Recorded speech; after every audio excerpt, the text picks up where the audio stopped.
Hello everyone, welcome to दक्षता nursing academy. तो आज हम अपने नेक्स्ट जो थ्योरी है वो कवर करने वाले हैं साइकेट्रिक नर्सिंग के अंदर। इससे पहले हम साइकोएनालिटिक थ्योरीज में 2 थ्योरीज कर चुके हैं। कौन सी? Theory of structure of personality और सेकंड हमारी थ्योरी ऑफ माइंड लेवल।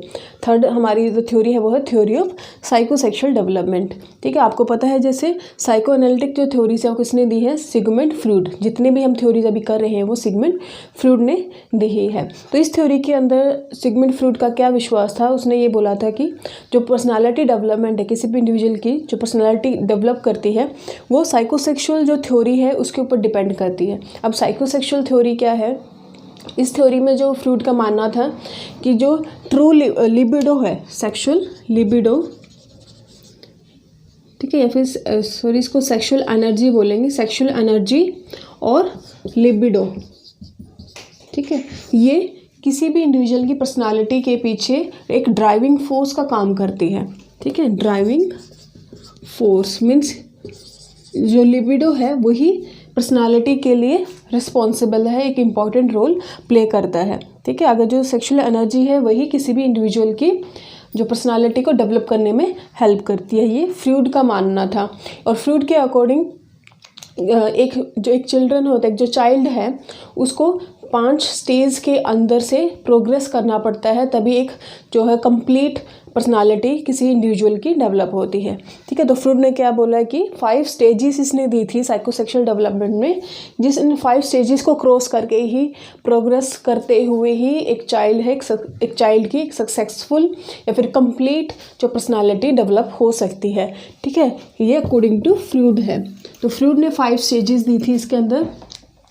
तो 5 स्टेजेस हमारी कौन सी हैं? पहले हम इसको सभी को लिख लेते हैं। ठीक है, 5 स्टेजेस। फर्स्ट है ओरल स्टेज। ओरल स्टेज जो 0 से, या फिर इसको बर्थ से लिख सकते हैं, बर्थ टू 18 मंथ तक उसने ओरल स्टेज बोला। दूसरा है हमारा एनल स्टेज, 18 to 3 years। ठीक है, 18 months to 3 years। थर्ड है फैलिक स्टेज,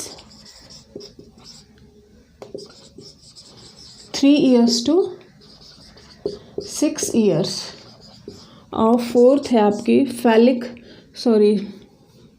लेटेंसी स्टेज जो 6 से 12 years तक है। और लास्ट है 5th स्टेज है जेनिटल स्टेज।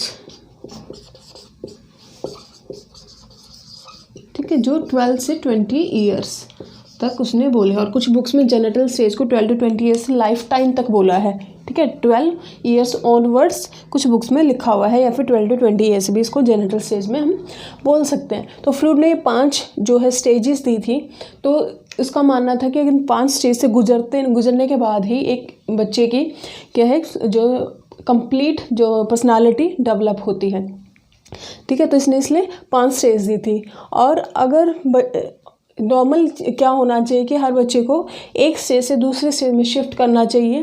ठीक है, प्रोसीड करना चाहिए, दूसरे से तीसरे, तीसरे चौथा और चौथा से 5वें। अगर बच्चा एक स्टेज से दूसरे स्टेज में प्रोग्रेस करने में, बढ़ने में अगर डिफ़िकल्टी फेस करता है, या फिर एक ही स्टेज पे स्टक होकर रह जाता है, जैसे पहले से दूसरे में और दूसरे से तीसरे में ना जाके दूसरी स्टेज में ही स्टक रह जाता है, तो क्या होता है?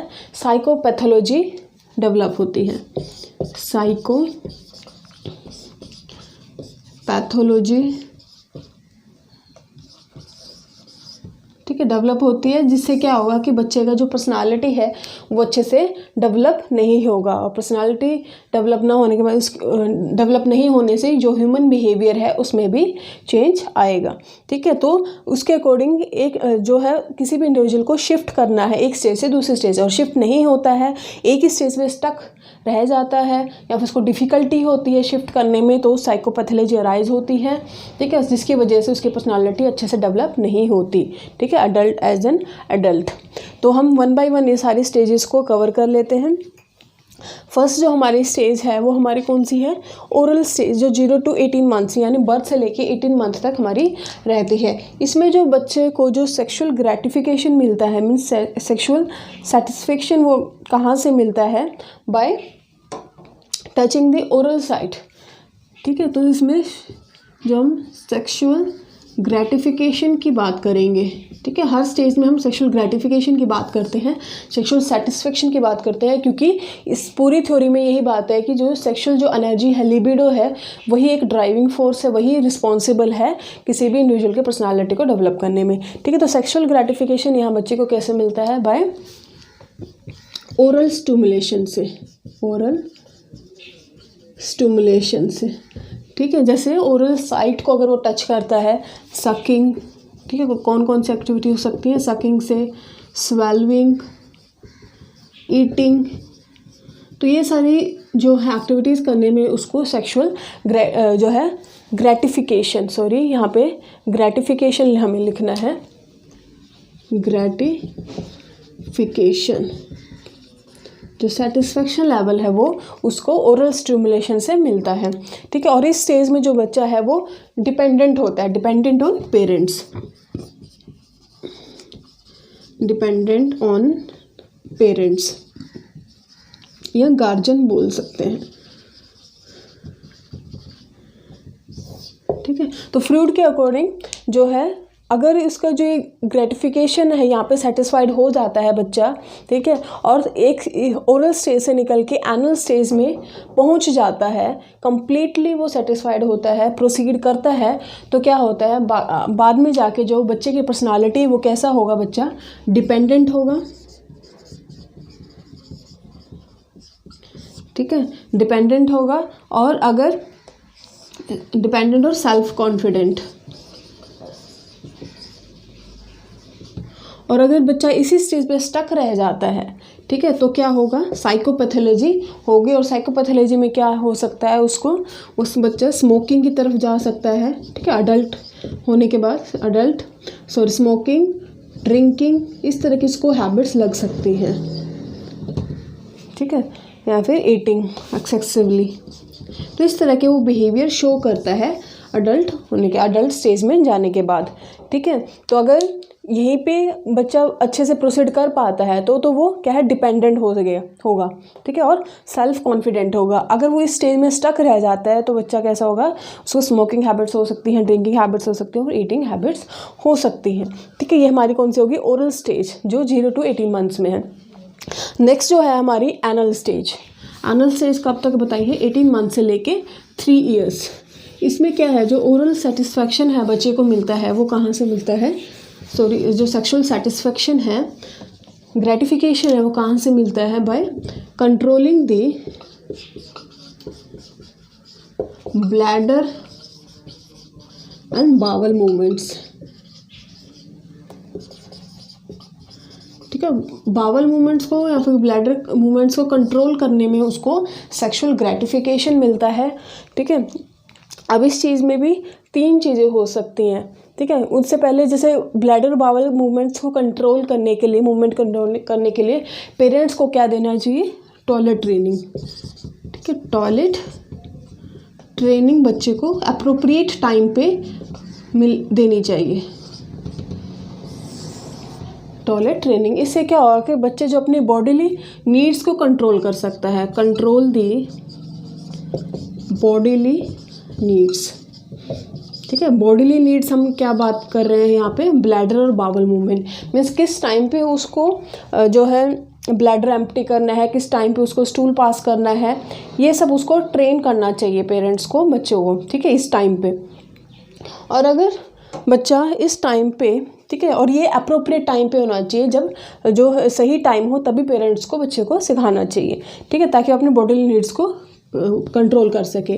और अगर इसमें अब 3 चीज़ें होंगी, ठीक है, अगर जैसे उसने पेरेंट्स ने ट्रेन किया बच्चे को, ठीक है, और जो बच्चा है वो भी अपनी बॉडीली नीड्स को कंट्रोल करना सीख गया, ठीक है, जैसे वो सही टाइम पे स्टूल पास करता है, सही जगह पे स्टूल पास करता है, तो पेरेंट्स बच्चे को एनकरेज करते हैं, ठीक है, उसको मतलब प्रेज करते हैं, उसकी तारीफ़ करते हैं कि हाँ उसने सही काम किया, ठीक है। तो बच्चा कैसा होगा बाद में एडल्ट, उसका जो पर्सनालिटी होगी वो कैसी होगी, बच्चा जो है एक प्रोडक्टिव और क्रिएटिव एडल्ट होगा, ठीक है, अगर उसको एनकरेजमेंट मिलता है उस टाइम।